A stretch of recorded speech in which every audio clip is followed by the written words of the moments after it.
বুঝলাম না তো। মুসলিম জাতি বলছে, শুনুন, ভ্যারাইটি স্টোরের ভিতরে যেমন বিভিন্ন ধরনের জিনিস পাওয়া যায়, আপনার জিনিসও পাবেন, আপনার স্ত্রীর জিনিসও পাবেন, আপনার সন্তানের জিনিসও পাবেন, ঠিক তেমনি ভাবে আজ আমরা মুসলমান, আমাদের চরিত্রের ভিতরে হিন্দু খ্রিস্টান বিভিন্ন ধরনের চরিত্র আমাদের ভিতরে পাওয়া যাচ্ছে। এই পা ধরে সালাম করা এটা হিন্দুদের পদ্ধতি।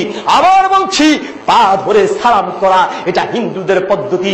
বটগাছ দেখলে নমস্কার দেয়, বটগাছ দেখলে প্রণাম করে, বড় কিছু দেখলেই প্রমাণ করে, এটা তাদের ধর্মীয় ব্যাপার, এটা তাদের ধর্ম অনুসারে করছে। আপনি কোন ধর্ম অনুসারে আমল করছেন, কোন ধর্ম অনুসারে পা ধরে সালাম করছেন? আর এটার এত গুরুত্ব, কোন ছেলের বউ যদি শ্বশুর আর শাশুড়িকে পা ধরে সালাম না করে, তাহলে দেখা যাবে ওই শ্বশুর ওই শাশুড়ি ঝাড়ু দিয়া পিটিয়া তারপরে ছেলের বউকে ঘর থেকে বের করে দিবে, ঠিক কিনা?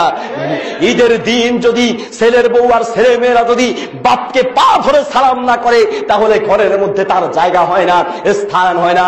বলতে চাচ্ছি, নবীর পদ্ধতিতে সালাম দিন, আসসালামু আলাইকুম ওয়া রাহমাতুল্লাহ, পা ধরে সালাম দিবেন না। সালামের কত নিয়ম আছে। বাপকে সালাম দেয় না, মাকে সালাম দেয় না।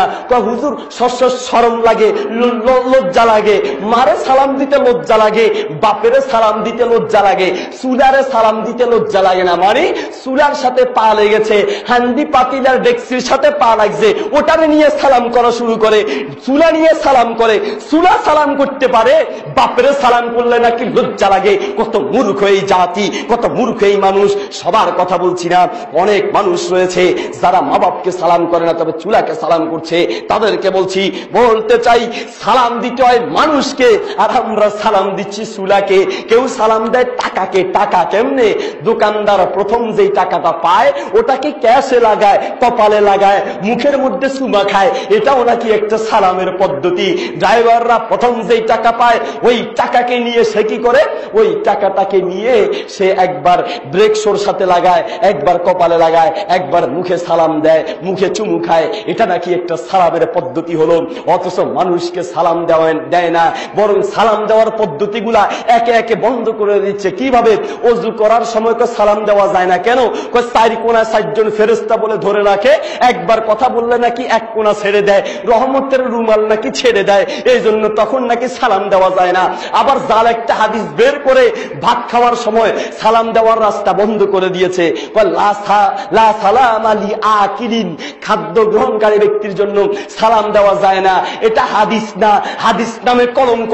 এটা একটা পাক্কা পুরোটাই বানোয়াট হাদিস। বলতে যাচ্ছি, কয় ভাত খাওয়ায় আর কোরআন পড়ায় সমান। ভাত খাওয়ার সময় কেমনে সালাম দেয়? আমরা সালাম দিলে পর্যন্ত আমাদের সাথে চেতে উঠে, দূর মিয়াও, আপনি কি মেয়ে মাদ্রাসায় পড়েন নাই? দেখতে তো হুজুরের মতো দেখা যায়। ভাত খাওয়ার সময় কি মানুষ সালাম দেয়? ভাত খাওয়ার সময় মানুষে সালাম দেয় না, গরুয়ে সালাম দেয়। তার কথায় মনে হচ্ছে।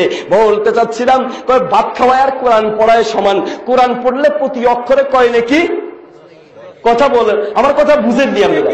আমার কথা বুঝেন না? আমার তো সন্দেহ হয়, সব কথায় জি জি যে বলতেছেন, আমার তো সন্দেহ হয়।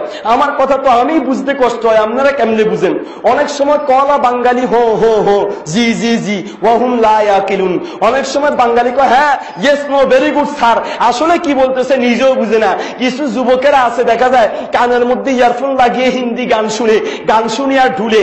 ও তো বুঝে না, ওর বাপও বুঝে না, খালি গানের তালে নাচতে থাকে, ঠিক কিনা? মুসলিম জাতি, বলতে চাচ্ছিলাম, শুনুন, আপনাকে বলছি, কোরআনের অক্ষর পড়লে প্রতি অক্ষরে কয় নাকি, আর ভাত খাইলে প্রতিটা ভাতে কয় নাকি আছে। এরকম কোন নাকি নির্ধারিত আছে? কোরআন পড়ায় আর ভাত খাওয়ায় সমান, সুতরাং সালাম দেওয়া যায় না।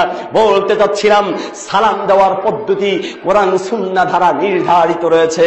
সুতরাং আপনি নিজে নতুন করে সালাম দিচ্ছেন, সন্তানকে টাটার বাই বাই শিখাচ্ছেন, এই সন্তানকে যা কিছু শিখাচ্ছেন এটার জন্য কিয়ামতের মাঠে আপনাকে জবাবদিহি করতে হবে।